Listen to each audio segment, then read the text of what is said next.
is also a great thing to put on your LinkedIn, because as you get more experience, all this stuff will kind of shift down on your resume and shift off of it, because it is only supposed to be one page. So as you get more experience, it might not all fit on the page, but those are still accomplishments that you are proud of, and you can just have them listed somewhere else, or even mentioned in a cover letter, if it's relevant. So common concerns. So one big common concern is piggybacking right off of like what Savannah just said, fitting that whole thing on one page, right? And I like to say, and I mentioned it to one of you all earlier, it can take a lot of finesse. It can. you have to do a lot. But one thing that I really recommend is number one, prioritization. So especially as you get further and further along in your academic career, there's a lot of things that you do. There's a lot of things that you're involved in. And it can get hard to fit all that on the resume. But sometimes it's not necessary to put every single last thing, right? Kind of like going back to what I mentioned earlier. The tailor, or not tailor, but more so like, who is your audience? Who is this resume for, right? And you want to put things that resonate with that audience. So that's when those like job descriptions, looking at that and having your resume right beside it and seeing, okay, in this resume, did I show that I could do this? Is there somewhere that I can? And is this really contributing anything to this position? Can I take it off? Will that create more space for something else? Those are all things to consider when trying to fit it on one page. Another big concern, as I mentioned, GPA earlier, again, 3.0 or above, or if your major GPA is a little higher, something else to put there. I actually got a great question while you all were mingling around for a second earlier, and it was, on your resume, should you actually write major GPA when you're, if you have decided to use your major GPA instead of just like your cumulative? And I would say, that would be something up to, I would say preference, because at the end of the day, the employers that are looking at like your resume, and especially hopefully if it's something in line with what you want to do, mostly what they would care about is what you have done in your major, right? And the GPA is great and it looks nice, but that is not like the thing that you're not going to get into an interview and somebody is like, well, was that your cumulative or major? Most of the time, that's not something you would generally hear. So I would say it's up to preference, but one thing I would consider and something to think about is swinging through the Career Development Center and maybe making an appointment with your career counselor and they can talk more to you about that as well.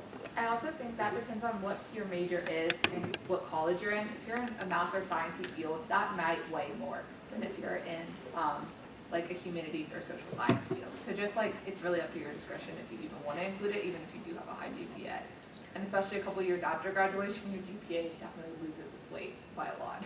Mm-hmm. And another big thing I want to ask before moving through this slide, does anybody have any concerns about resumes that I did not mention at all? Yeah, back there in the red. What's your name? My name's Hampton. Hampton, or Hampton? I had a question regarding if there was like a consensus per se on like different resumes, and what I mean by that is like I have a friend who like put like graphs and like quantified things and like put a headshot on there and put lots of colors and like I thought that was cool and it distinguished themselves, but then again I was like, if I'm an employer who gets like a standard resume, I feel like that would make it difficult for me to read because I'm so used to reading a certain format. So I didn't know if y'all had any input on that.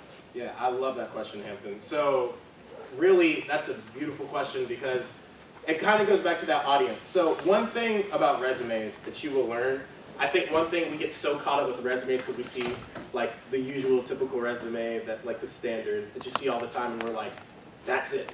That has to be it. There's no other way. But the thing is, depending on what field you're going into, what industry you're going into, resumes can look drastically different. So like, for example, I have a buddy who's in design. He does like animation. And his resume is very like nice and creative as far as like with a headshot picture and like with graphics here and there. And it kind of showcases some of his like capability with design.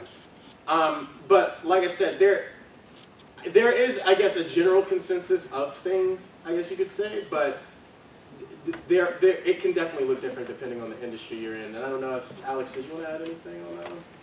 Yeah, so when it comes to certain things where there's a creative aspect to the resume, that would be someone who is in an artistic field.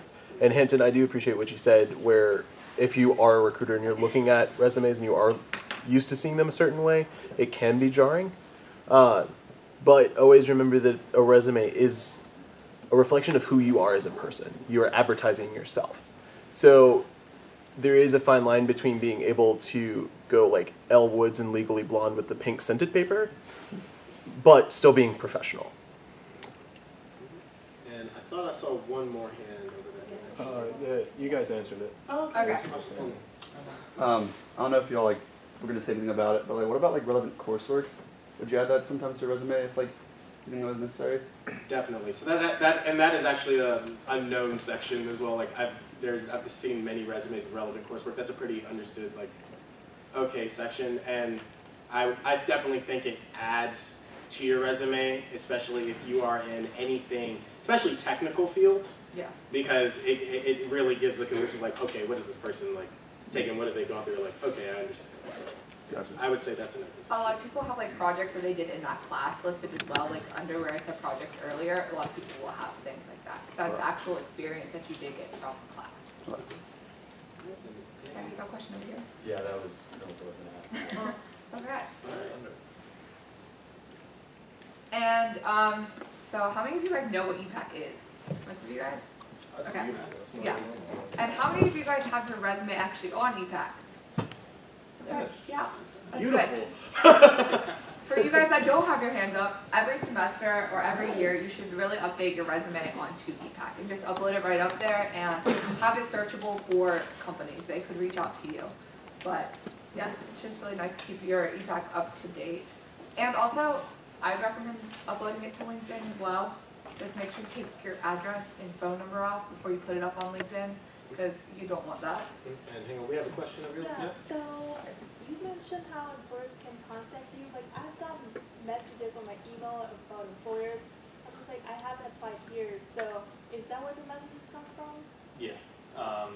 If you have a resume out on LinkedIn or through EPAC, or even if the head of your college has it as well, if there are open positions that they're contacted about, they will send employers resumes that their students have available. Generally speaking, it's a compliment. There's always a chance that it's not really a good opportunity, but I would say that's how they're being able to access it, is through things like EPAC, LinkedIn, and that's how you can contact it. That's it. Yeah, but I was gonna say behind that, it's like I said on and on EPAC and LinkedIn. Generally on EPAC, for the most part, it should not happen, not too often. But I would definitely be wary of Yeah. those. I would not be very. Yeah, I've ignored that. I wouldn't be very trusting of that, and I would definitely do your research I know. on those before you ever pursue anything. Because I've definitely received random spam emails that are not in any way legitimate. So definitely check the validity. A lot of things like that do come from just your email being in an NC State email, and employers and companies just grabbing a lot of emails and just blast emailing something like that out. So that couldn't even be from EPAC or LinkedIn. That might just be your email within a long list of NC State emails. So yeah, like Neil said, be really wary of that and do your research. Alright, so the last activity is what I'm going to say. So we are students just like you, I know. We're up here, but we are. So, and we are still learning just like you are. So we would like feedback on how we did today. And because again, this is all for you all. And so we want to continue improving. So if you could, either visit that URL down there, or if you have Snapchat or a QR code scanner, you can actually scan that little QR code down there and just fill out a quick survey on how we did. And then after that, there's a couple more things we want to say, and then you'll all be free to go. And again, that's Neil, I'm Savannah, and that's Logan.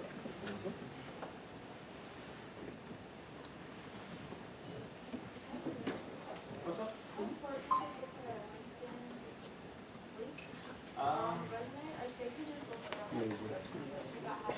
Basically, if you have a good LinkedIn and you want them to find it, I would list it. If you're not really that crazy about it, then I wouldn't put it on there.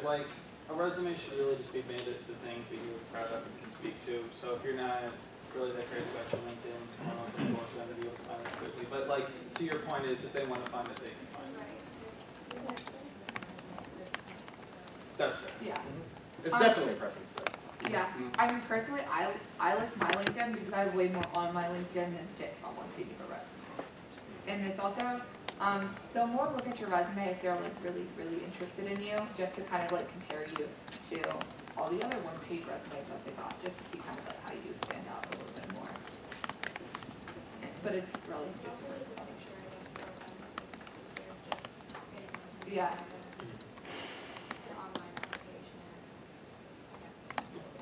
And I know another thing about LinkedIn that a lot of people will do, which can be a lot of really helpful, different than a resume, is like you can have, for example, like if I really want to showcase my presentation experience, I might have a video of this presentation today Yeah. on my LinkedIn page. And so that's like, that way they can actually see it in action. So.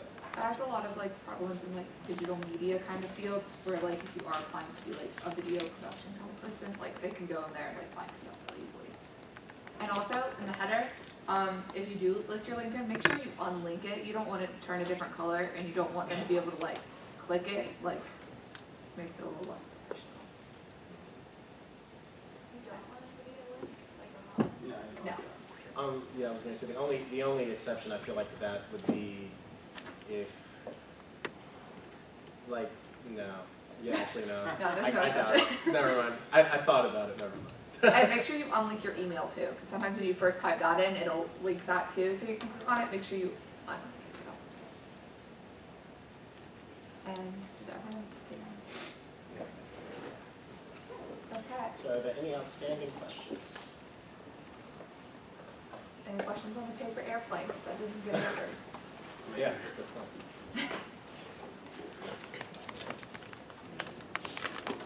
All right. Well, thank you all for coming out.